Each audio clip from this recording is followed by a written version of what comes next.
Assalamualaikum warahmatullahi wabarakatuh.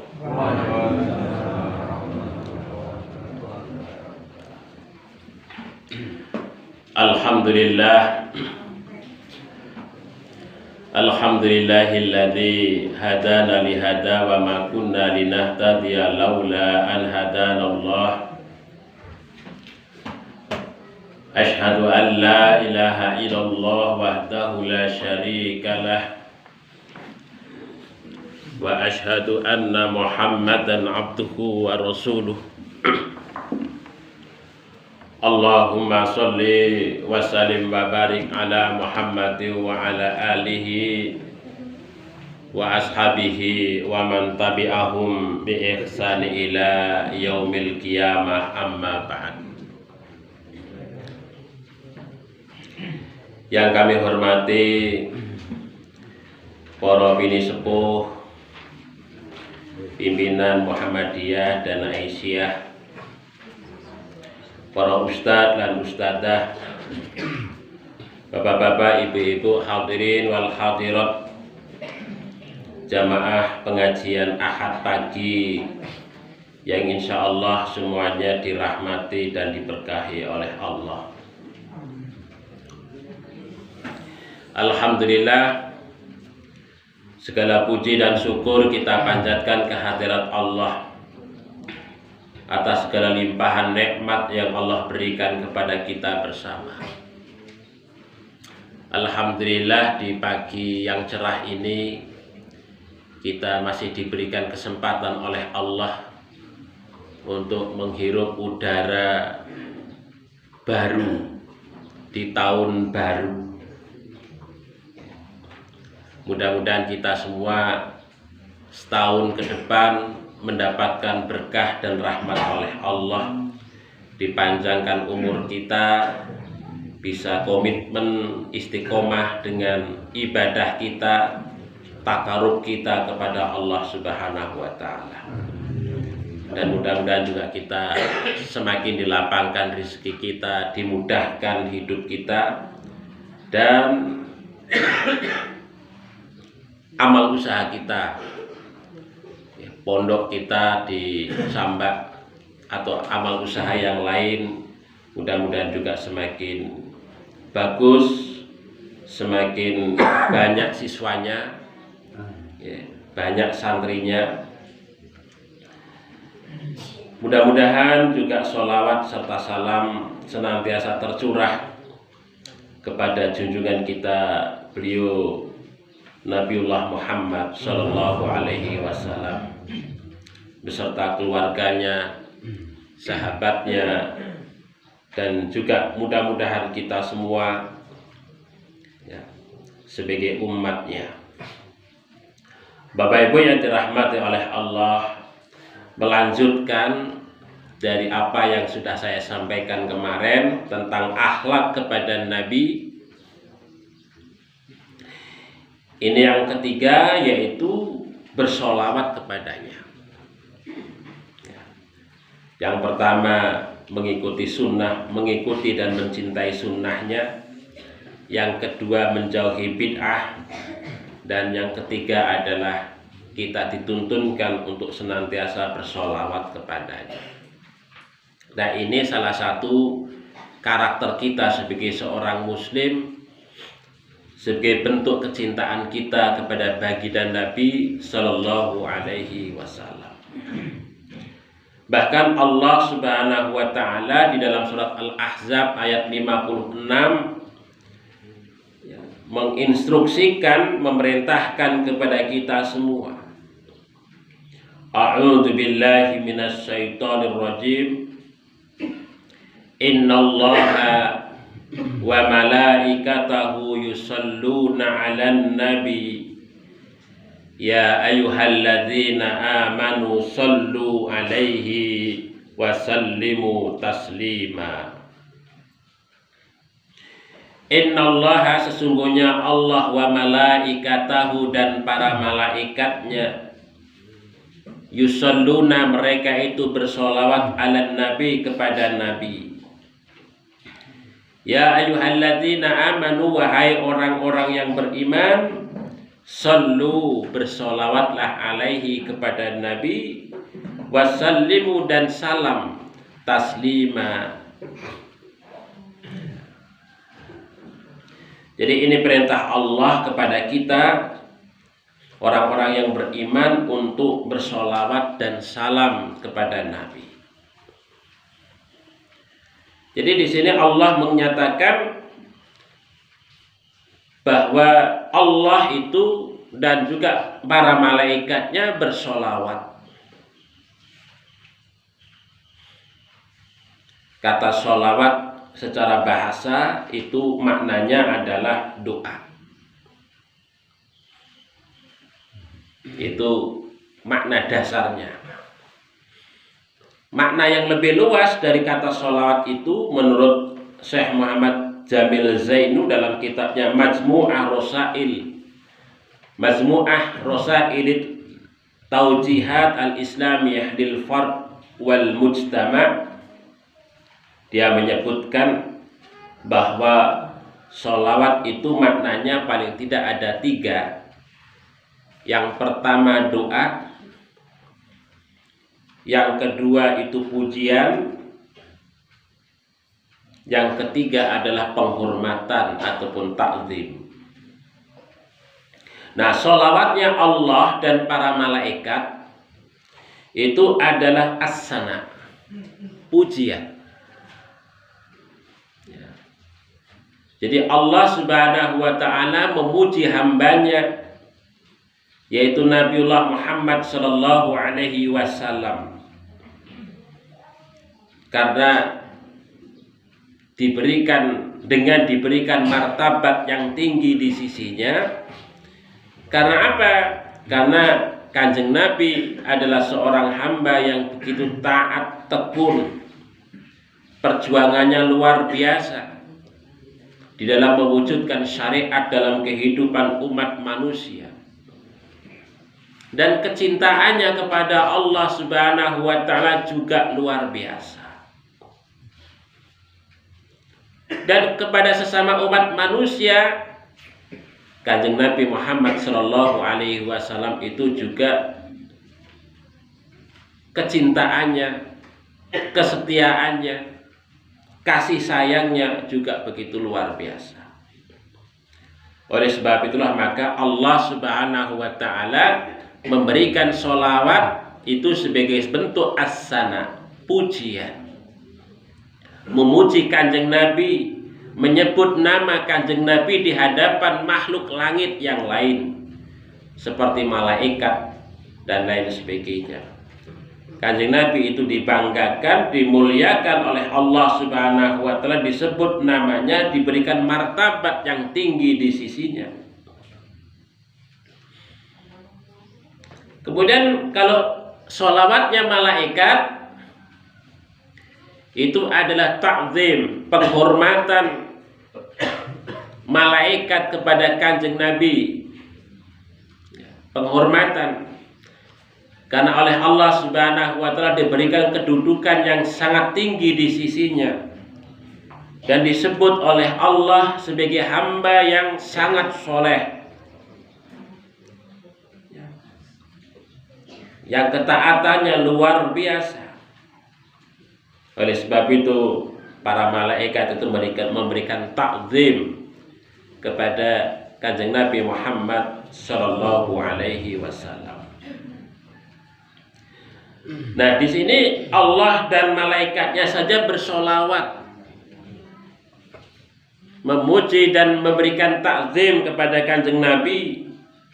Maka disinilah Allah Subhanahu wa ta'ala memerintahkan kepada kita, ya ayyuhalladzina amanu, wahai orang-orang yang beriman, bersolawatlah kalian, bersalamlah kalian itu kepada Kanjeng Nabi Muhammad sallallahu alaihi wasallam. Nah, ini adalah perintah. Kita sudah menyampaikan beberapa kali bahwa al-aslu fil amri lil wujub, kaidah perintah itu adalah bahwa dasar perintah itu untuk kewajiban. Jadi kalau ini sudah diperintahkan oleh Allah, maka tidak ada pilihan bagi orang-orang yang beriman, kita semua, untuk terus bersolawat dan memberikan salam kepada Kanjeng Nabi Muhammad Sallallahu Alaihi Wasallam. Nah, solawat dan salam kita kepada Kanjeng Nabi Muhammad Sallallahu Alaihi Wasallam mencakup 3 hal, yaitu apa? Bisa sana, bisa ta'zim, dan yang ketiga ad-du'a. Salam kita kepada Nabi itu wujud juga pujian kita kepada Kanjeng Nabi.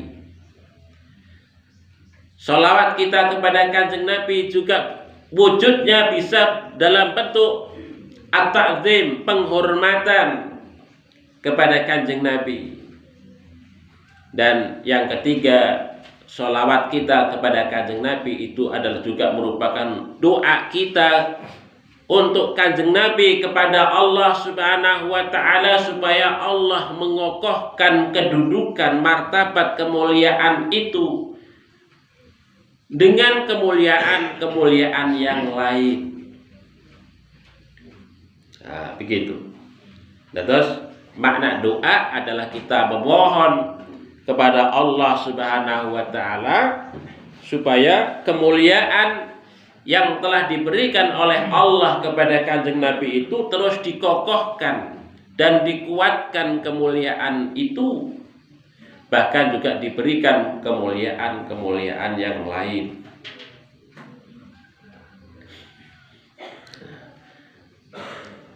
Sementara kalau sana pujian adalah Kanjeng Nabi Muhammad Sallallahu Alaihi Wasallam itu sebagai qudwah, sebagai uswah, teladan kita,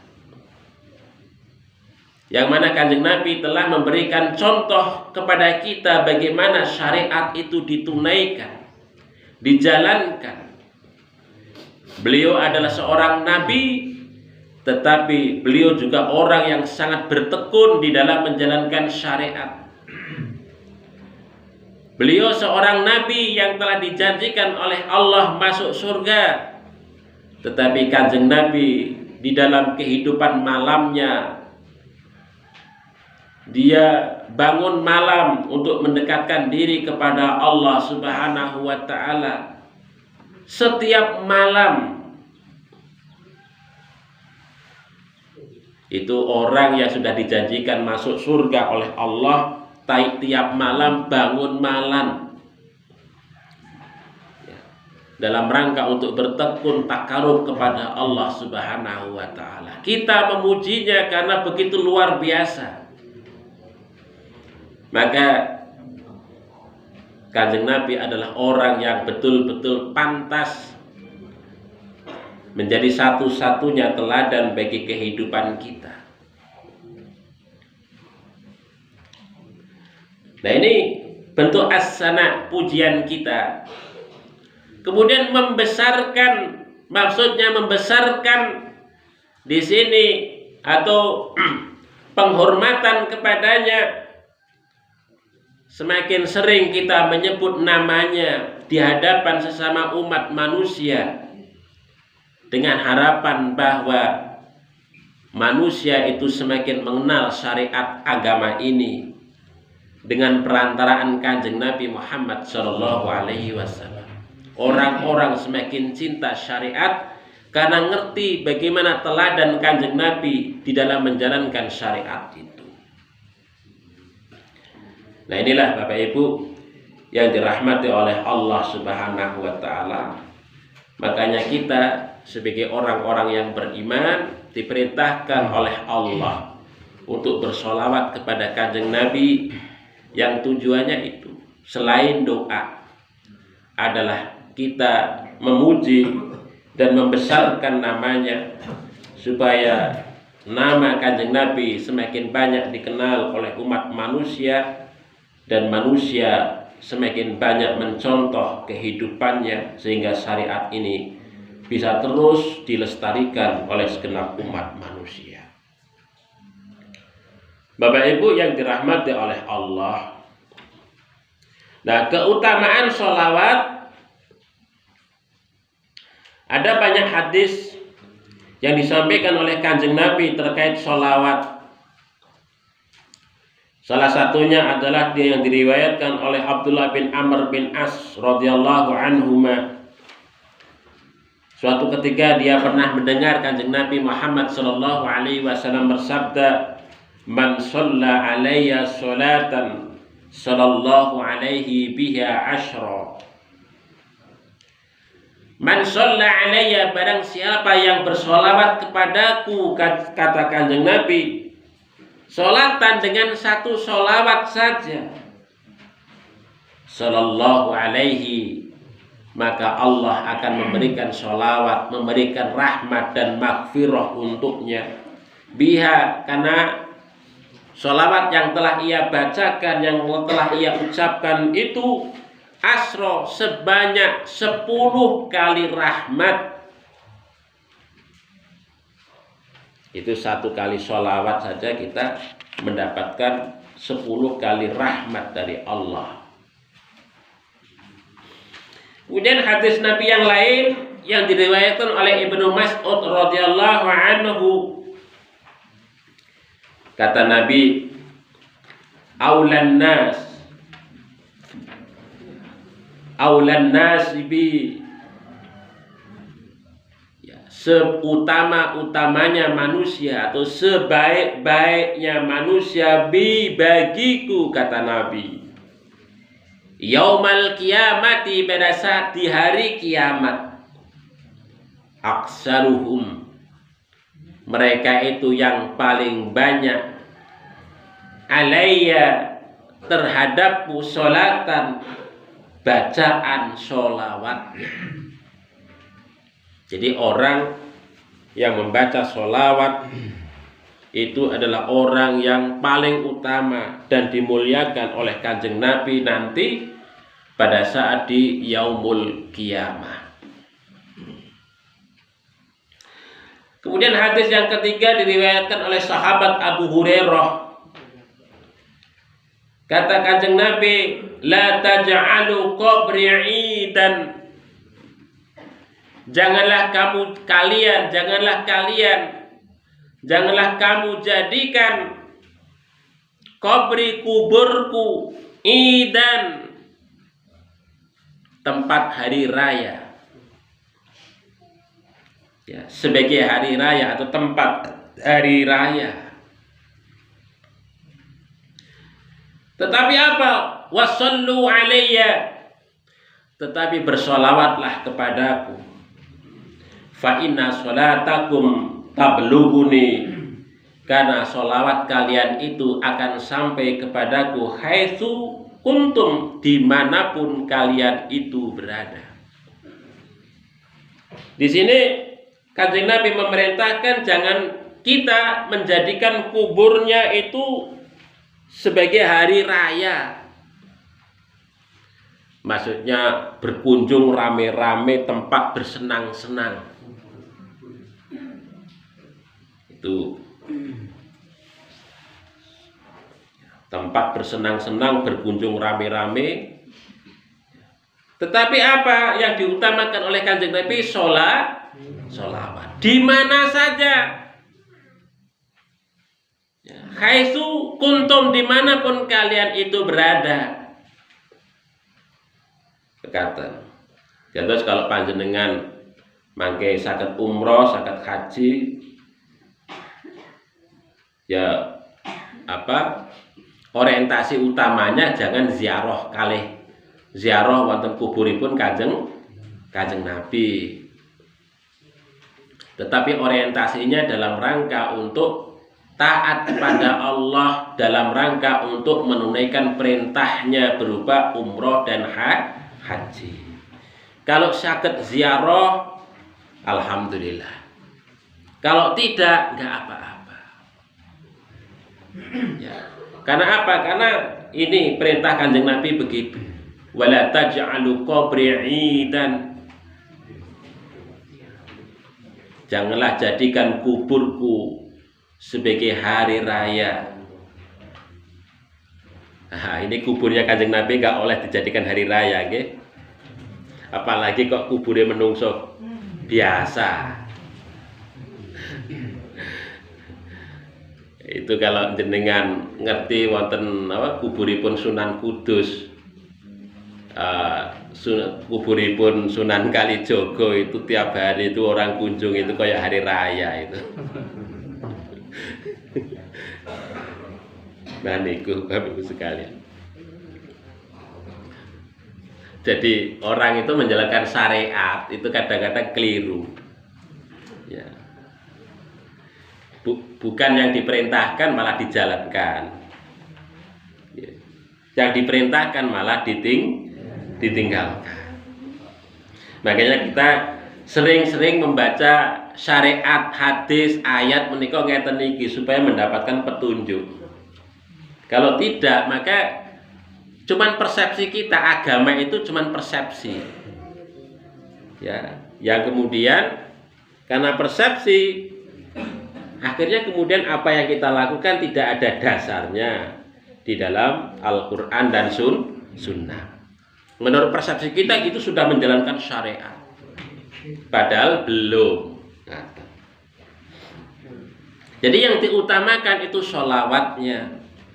Yang diutamakan sholawatnya kepada Kanjeng Nabi. Jadi bukan mengunjungi kuburipun Kanjeng Nabi. Berkata. Kemudian dari sahabat Abu Hurairah juga Kanjeng Nabi ngendika, "Ma min ahadin yusallimu alayya." Tidak ada seorang pun yang memberikan salam kepadaku illa raddallahu alayya ruhi, kecuali Allah Subhanahu wa taala mengembalikan ruhku itu hatta arudda alaihi salam, sampai aku bisa menjawab salam kepadanya. Terus kalau kita memberikan salam, Allahumma sholli wa sallim wa barik ala Muhammad, itu Kanjeng Nabi itu juga mengucapkan salam kepada kita di alam barzah sana. Nabi mendengar, Nabi mengetahui siapa saja yang memberikan salam kepada kita. Nah, begitu. Ini keutamaan bagi kita kalau kita ingin dekat dengan Nabi, ya. Ini salah satu etika kita sebagai seorang muslim kepada Kanjeng Nabi, yaitu membaca sholawat dan salam kepada Kanjeng Nabi Muhammad Sallallahu Alaihi Wasallam. Kemudian kapan dan di mana saja kita bersolawat? Ini saya cari-cari di dalam hadis menika. Paling tidak ada 10 tempat atau waktu di mana kita dapat bersolawat. Yang pertama adalah pada doa pada setiap sholat. Ketika kita doa di dalam sholat atau ba'da sholat itu, maka bersolawat dahulu. Ini diriwayatkan oleh sahabat Fadhalah bin Ubaid. Kanjeng Nabi itu pernah mendengar seseorang yang doa di dalam sholatnya. Yang doanya itu dia itu langsung minta itu, Allahumma inna nas'aluka salamatan fiddin. Tidak diawali dengan memuji kepada Allah. Tidak diawali dengan sholawat kepadanya. Jadi etika doa menika nggih memuji Allah rumiyin, sholawat kalih Kanjeng Nabi baru meminta. Tidak kemudian langsung Allahumma inna nas'aluka. Dan ini doa setelah sholat mekaten Rasulullah dengar sahabat yang donga ngoten niku kok langsung memohon minta karo Gusti Allah. Ora enek etikane. Nah niku ora enek adabipun. Langsung minta. Ora kula nuwun ora apa langsung jaluk karo Gusti Allah. Maka kemudian Kanjeng Nabi ngendika qala Rasul sallallahu alaihi wasallam ajila hada. Wah, cepet banget orang ini. Ini dengar doa gitu kok cepet banget itu doanya orang ini. Maksudnya kok cepet-cepet lah mintanya itu cepet-cepet loh. Orang enak tahmidnya, orang enak sholawatnya langsung minta kepada Allah. Sumada'ahu, kemudian Kanjeng Nabi dangu. Ya, napa dangu niku ngundang. Nah, Kanjeng Nabi ngundang orang tersebut. Nah, setelah orang tersebut itu mendekat, maka Kanjeng Nabi ngendika atau bersabda, "Idza shalla ahadukum fal yabtadi bi tahmidi rabbih subhanahu." Apabila kalian itu berdoa ya kepada Allah Subhanahu wa taala, falyabtadi atau falyabda, hendaklah mulai dia bitahmidi rabbih subhanah, dengan memuji Tuhannya. Ya ge, contohipun ya alhamdulillah hamdan yuwafi ni'amahu wa yukafi'u mazidah. Ya Rabbana lakal hamdu kama yanbaghi li zalali wasikal karimi wa 'azimi sultanik. Nek mboten saged panjang nika cukup alhamdulillah rabbil alamin arrahmanir rahim maliki yaumiddin. Allahumma sholli wa sallim wa barik ala Muhammadin wa ala alihi wa ashabihi ajma'in. Baru meminta, memohon kepada Allah. Ya. Jadi tahmid rumiyin. Wasana'i alaihi, memberikan pujian kepadanya. Tsumma yusalli 'alan nabi, kemudian bersolawat kepada kanjeng Nabi. Tsumma yad'u ba'du bima syaa, kemudian dia berdoa menurut apa yang ia kehendaki. Mekaten. Jadi setiap doa yang kita panjatkan harus diawali dengan tahmid atau sana, dan kemudian diikuti oleh sholawat kepada kanjeng Nabi, baru kita memohon doa apa yang kita kehendaki. Mekaten etikanipun ngoten Bapak Ibu sekalian, ketika kita ndonga memohon kepada Allah Subhanahu wa taala. Ini doa sehabis sholat. Kemudian yang kedua, pada setiap doa apa saja yang kita panjatkan, kita awali dengan sholawat. Kullu doain mahjubun hatta yusalli 'alan nabi. Setiap doa itu mahjub, terhijab, tertutup, terkunci, hatta yusalli 'alan nabi, sampai dia orang yang berdoa itu bersolawat kepada kanjeng Nabi. Ini diingat-ingat betul Bapak Ibu sekalian. Dan terus kalau kita mohon doa apa saja, maka kita awali dengan solawat kepada kanjeng Nabi. Kemudian yang ketiga adalah pada saat hari Jumat. Nah, kalau pada hari Jumat, selain kita membaca surat Kahfi, ini sangat dianjurkan untuk banyak-banyak membaca sholawat kepada kanjeng Nabi. Kata kanjeng Nabi, inna min afdoli ayamikum yaumal jumu'ah. Sesungguhnya di antara keafdolan hari-hari kalian itu adalah yaumul jumu'ah, hari Jumat. Hari-hari yang paling utama dalam satu minggu itu adalah hari Jumat. Fa'aksiru alayya minas sholati fih, kata Nabi, maka perbanyaklah sholawat pada hari itu untukku, kata kanjeng Nabi. Fa'aksiru alayya minas sholati fih. Mengapa? Fa inna sholatakum ma'rudatun alayya, karena sholawat kalian itu akan ditunjukkan kepadaku. Ma'rudah, akan ditunjukkan kepadaku oleh Allah, kata Nabi begitu. Maka setiap orang yang sholawat itu pasti Nabi mengetahui, karena setiap sholawat itu akan ditunjukkan kepada kanjeng Nabi Muhammad Shallallahu Alaihi Wasallam oleh Allah.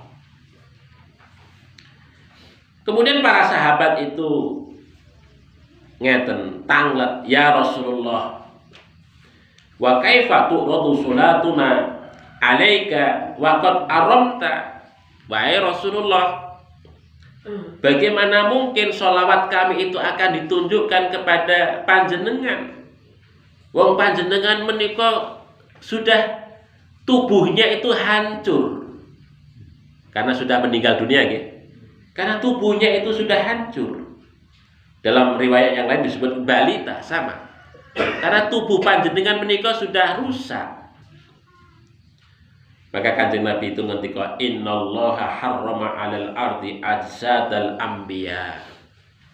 Sesungguhnya Allah Subhanahu wa taala mengharamkan tanah itu untuk memakan tubuh jasad para nabi.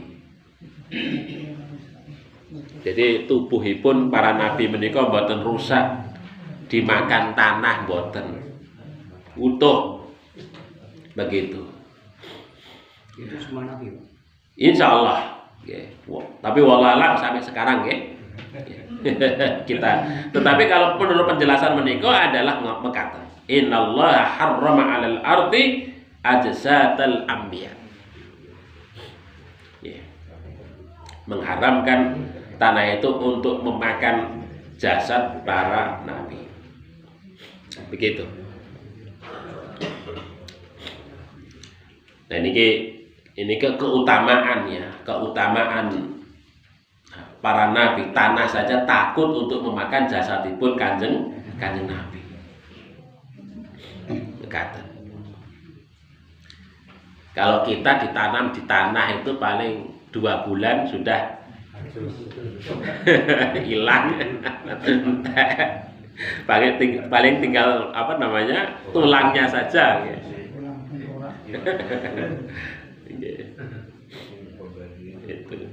Kecuali kalau dibalsem, kecuali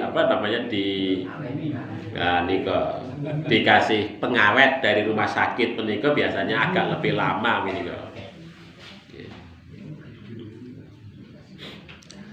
Kemudian yang keempat, pada saat tasyahud akhir pada setiap sholat. Nah menika pada saat tasyahud akhir pada setiap sholat pasti kita membaca sholawat. Karena kalau kita tidak membaca sholawat, maka nggak sah sholat kita. Ya niko. Terus membaca sholawat. Allahumma sholli ala Muhammad wa ali Muhammad, kama shollaita ala Ibrahim wa ali Ibrahim, wa barik ala Muhammad wa ali Muhammad, kama barakta ala Ibrahim wa ali Ibrahim innaka Hamidum Majid. Nah ini. Atau Allahumma sholli ala Muhammad nabiyil ummi wa ala ali Muhammad, kama sholaita ala Ibrahim wa ali Ibrahim, wa barik ala Muhammad nabiyil ummi, kama barakta ala Ibrahim wa ali Ibrahim wa ala ali Ibrahim innaka Hamidum Majid. Niki model redaksi lain selawat. Niki disebut dengan sholawat ummi. Ya. Setelah disebut Muhammad ada Nabiyil Ummi. Ya. Niki bisa dibaca. Boten usah ditambah-tambahi kali Sayyidina nggih Bapak Ibu. Allahumma sholli ala Muhammad. Ya. Karena apa? Itu tidak ada di dalam teks hadis. Kebiasaan kita itu memang seneng nambah-nambah sing ora diperintahke. Ya. Padahal ungkapan Muhammad, Allahumma sholli ala Muhammad itu sudah pujian. Jadi kita menyebut Kanjeng Nabi Muhammad Shallallahu Alaihi Wasallam menikah sudah pujian. Begitu. Itu sudah stempel untuk Kanjeng Nabi Muhammad. Namanya itu sudah melekat dengan pujian. Tidak perlu ditambah pakai Sayyidina. Ketika kita membaca tasyahud akhir ataupun tasyahud awal. Kecuali kalau kita membaca sholawat di luar sholat, itu menurut sebagian ulama diperkenankan untuk menambahi Sayyidina. Tetapi kalau di dalam sholat jangan ditambah-tambah, karena teksnya, nasnya mekaten. Kemudian yang kelima, pada takbir kedua atau takbir pertama pada saat sholat jenazah. Takbir pertama atau kedua pada saat sholat jenazah. Dengan pada takbir pertama Allahu Akbar membaca Al-Fatihah, dilanjut dengan sholawat saged, baru takbir lagi. Atau pada saat takbir yang pertama Allahu Akbar membaca Al-Fatihah, kemudian dilanjut takbir, kemudian membaca sholawat saged bisa. Kalau yang di dalam riwayat yang dikutip oleh Imam Ibnu Qayyim Az-Zawjiyah dalam kitabnya Jala'ul Afham, yang diriwayatkan oleh Imam Asy-Syafi'i, Imam At-Tabrani, itu Al-Fatihah dan sholawat itu dijadikan satu. Anna sunnata fi sholati 'alal janazah, sesungguhnya sunnah di dalam sholat jenazah itu adalah ayukabbirul imam, seorang imam itu bertakbir. Tsumma yaqra'u Fatihatal kitab, kemudian membaca surat Al-Fatihah ba'da takbiratil ula, setelah takbir yang pertama. Sirron, secara sir, membaca Al-Fatihahnya secara sir. Fi nafsihi, yang cuma didengar untuk dirinya sendiri. Tsumma yusolli 'alan nabi, kemudian bersolawat kepada kanjeng Nabi. Ini artinya setelah takbiratul pertama Al-Fatihah dan sholawat. Kemudian wa yukhlisud du'a li zanazati fi takbirat, kemudian berdoa mengikhlaskan dengan secara ikhlas untuk jenazah pada takbir-takbir lain setelah takbir yang pertama. Kemudian salam. Nah menika. Jadi sholat jenazah kalau panjenengan kok boten sholawat, nggih boten sah sholat itu. Selain Al-Fatihah membaca sholawat. Kemudian yang keenam, setelah menjawab azan. Setelah menjawab azan. Tapi yang sering kita dengar, sholawat menika di awal azan. Sebelum azan sholawat. Seharusnya setelah azan. Kan biasanya innallaha wa malaikatahu yusholluna 'alan nabi ya ayyuhalladzina amanu shollu 'alaihi wa sallimu taslima. Allahumma sholli wa sallim wa barik. Ngoten. Iki ngoten. Baru azan. Terbalik. Perintahipun setelah azan, setelah menjawab azan menika. Ini dari sahabat Abdullah bin Amr. Idza sami'tumul muadzin, apabila kalian itu mendengar muadzin mengumandangkan azan, faqulu mithla ma yaqul, maka katakanlah, jawablah sebagaimana dia menyatakan, mengucapkan itu. Allahu Akbar, kita jawab Allahu Akbar. Asyhadu an la ilaha illallah, kita jawab Allah, asyhadu an la ilaha illallah. Ya, dan seterusnya. Kalau as-sholatu khairun minan naum, jawabnya apa? Ya? As-sholatu khairun minan naum, jawabnya sodakta, ya, sodakta,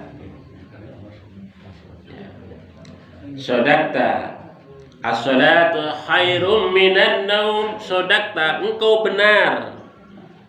Ya. Tapi habis menjawab sodakta menika gemreka. Sodakta kerukupan boleh. Engkau benar kerukut. Jadi orang enggak bener. Nggih.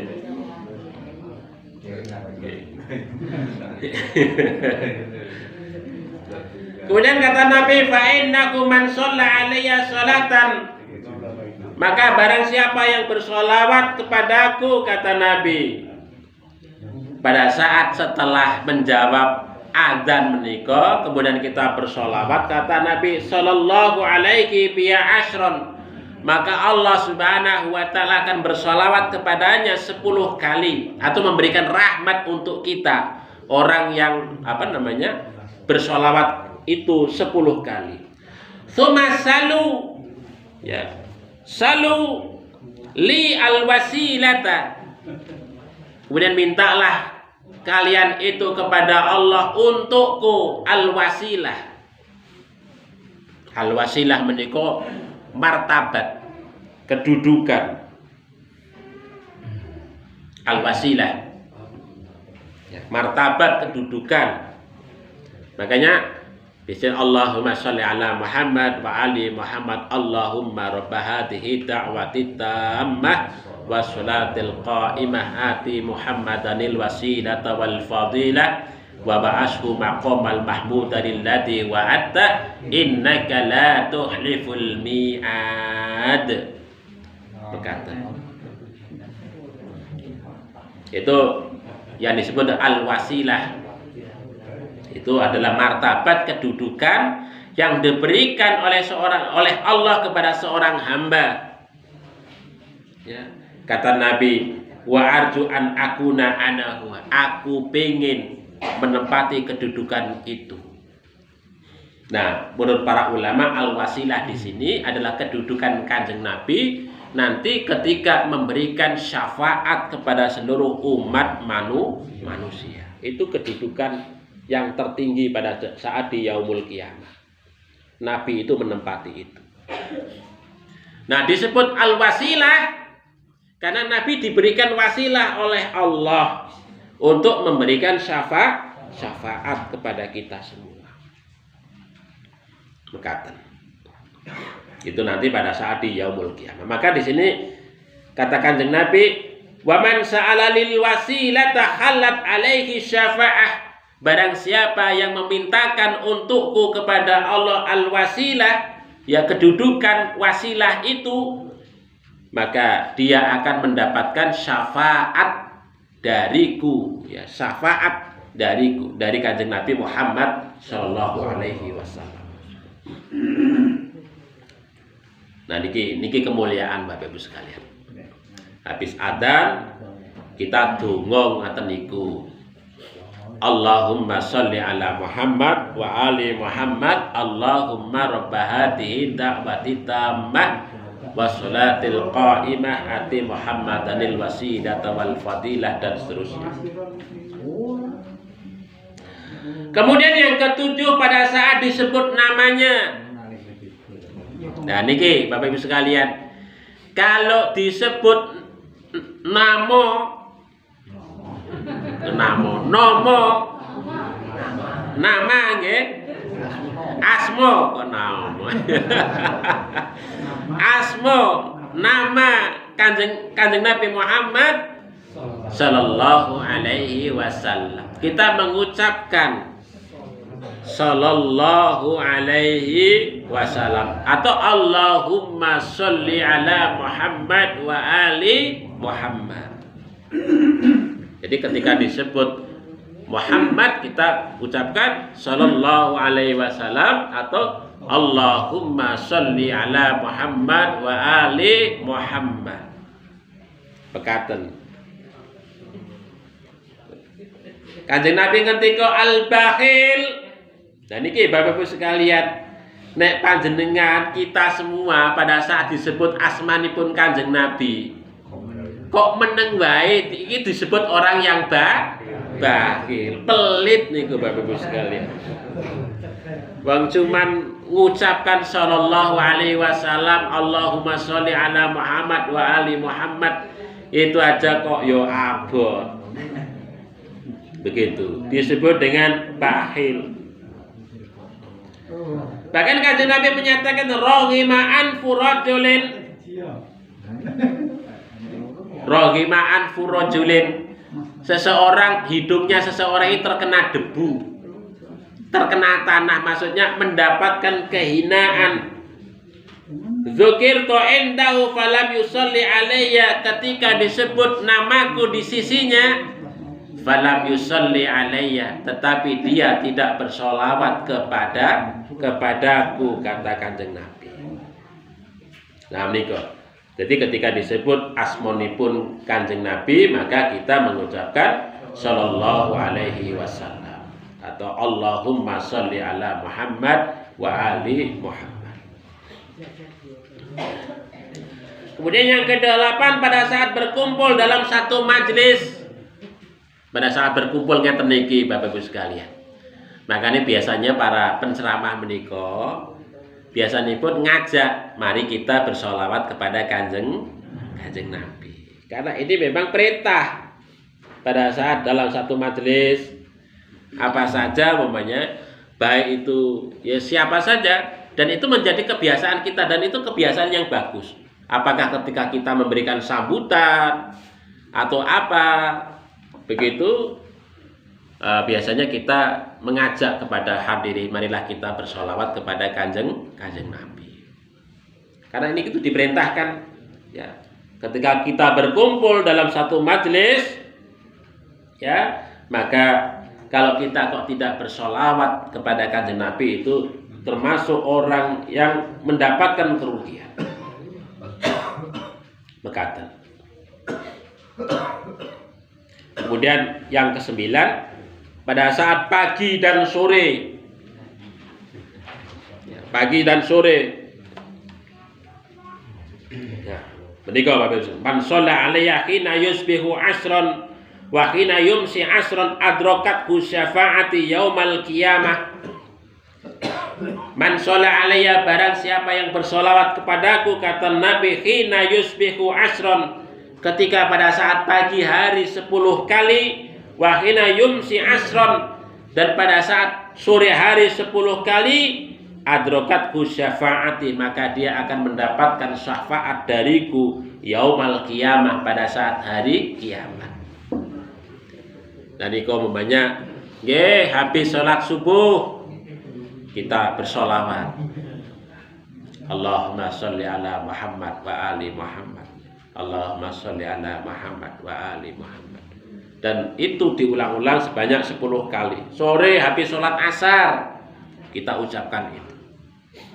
Maka insya Allah kita mendapatkan syafaatnya kanjeng Nabi. Kemudian pada saat masuk dan keluar masjid. Nah niki Bapak Ibu sekalian, pada saat masuk dan keluar masjid, idza dakhala ahadukumul masjida falyusallim 'alan nabi. Apabila salah seorang di antara kalian masuk masjid, maka ucapkanlah salam kepada kanjeng Nabi Muhammad sallallahu alaihi wasallam. Tsumma liyalqul, ya. Kemudian dia berdoa, Allahumma aftahli abwaaba rahmatik. Jadi kita ucapkan salawat dulu, Allahumma sholli ala Muhammad wa ali Muhammad, Allahumma aftahli abwaaba rahmatik. Itu ketika kita masuk masjid. Ketika keluar juga sama, kita ucapkan Allahumma sholli ala Muhammad wa ali Muhammad, Allahumma inni as'aluka min fadlik. Begitu Bapak Ibu sekalian. Kalau selama ini kan kita cuman Allahumma aftahli abwaaba rahmatik. Kita tambah dengan bacaan sholawat Allahumma sholli ala Muhammad wa ali Muhammad. mengatakan Bapak Ibu sekalian. Ya insyaallah ya dengan bacaan-bacaan sholawat ini hadisnya semuanya minimal derajatnya hasan. Ini saya ambil hadisnya minimal derajatnya hasan. Kualitasnya baik. Dipertanggungjawabkan secara riwayat. Maka insya Allah kalau kita amalkan ini makmul, hadis yang makmul, hadis yang bisa diamalkan. Kalau kita kok bisa mengerjakan amal-amal menika, fa insya Allah Bapak Ibu sekalian semakin mendekatkan kita kecintaan kita kepada kanjeng Nabi Muhammad Shallallahu Alaihi Wasallam. Dan ini juga sebagai bentuk ketaatan kita kepada Allah Subhanahu wa taala, yaitu perintah Allah di dalam surat Al-Ahzab ayat 56 berkata. Kira-kira begitu Bapak Ibu sekalian. Ya mudah-mudahan kita semuanya berharap kita menjadi umat Kanjeng Nabi Muhammad Shallallahu Alaihi Wasallam yang senantiasa dekat dengan beliau, banyak mencontoh sunnahnya, yang insya Allah nanti kita pada saat di Yaumul Qiyamah mendapat syafaatnya. Kita akhiri sampai di sini. Oke, Bapak. Untuk sholawat itu ada jenis-jenisnya enggak?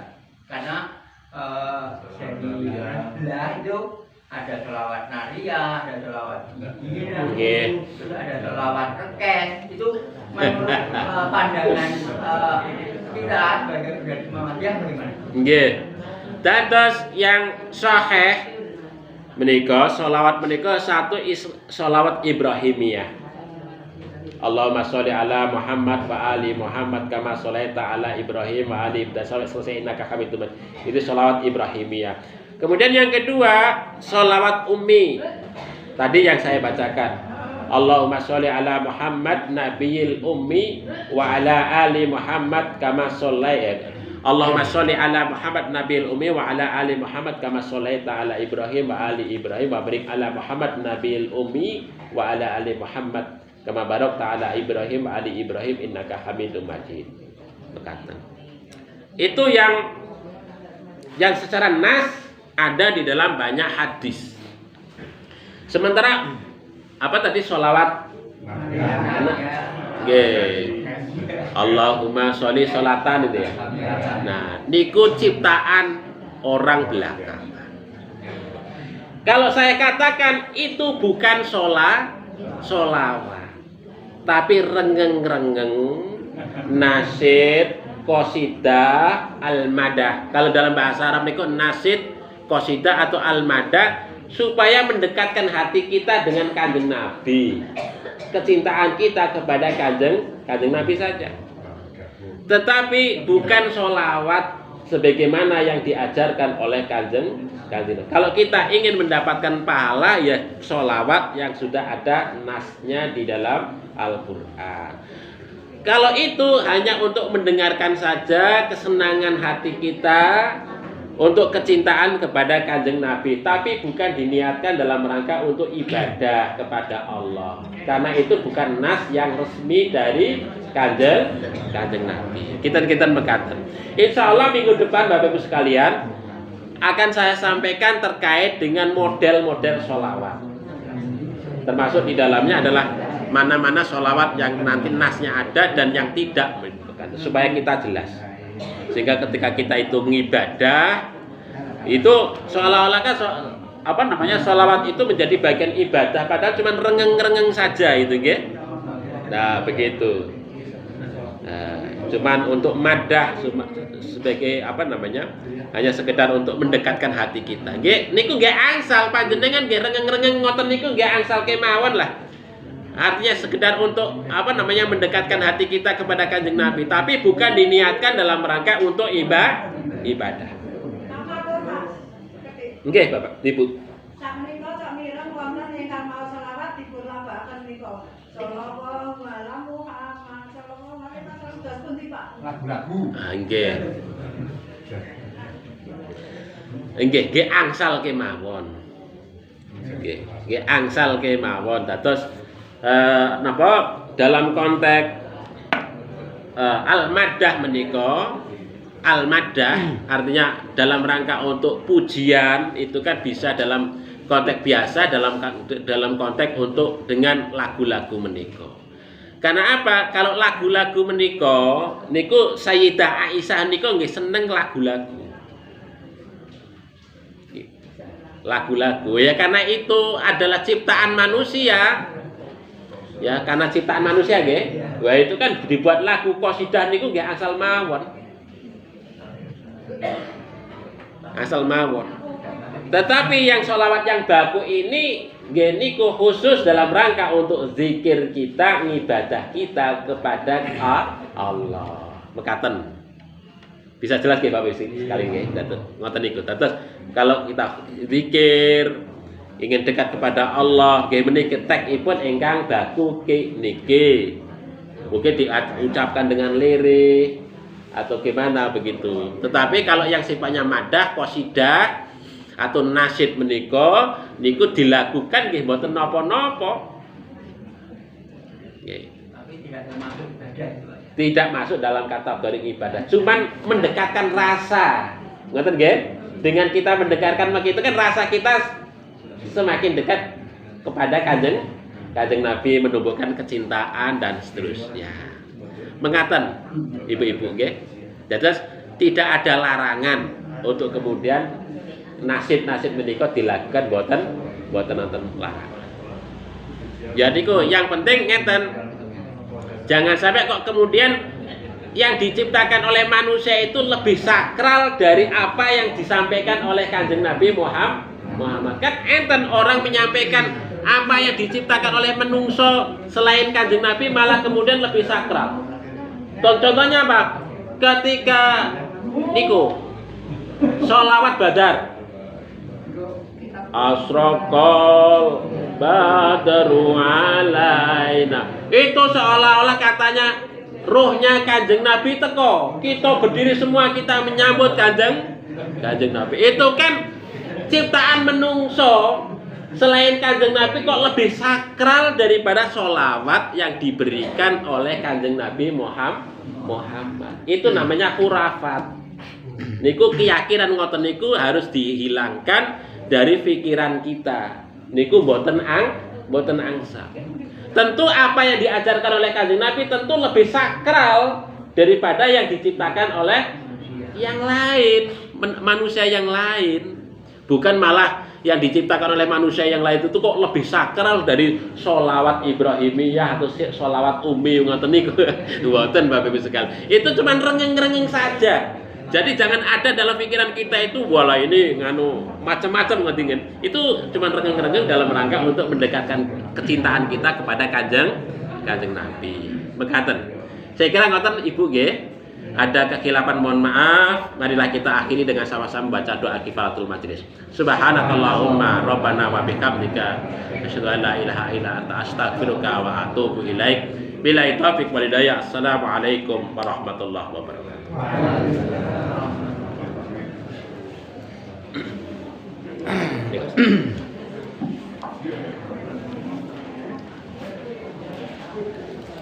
Pengumuman untuk EFAT hari ini mendapat 815.000 rupiah.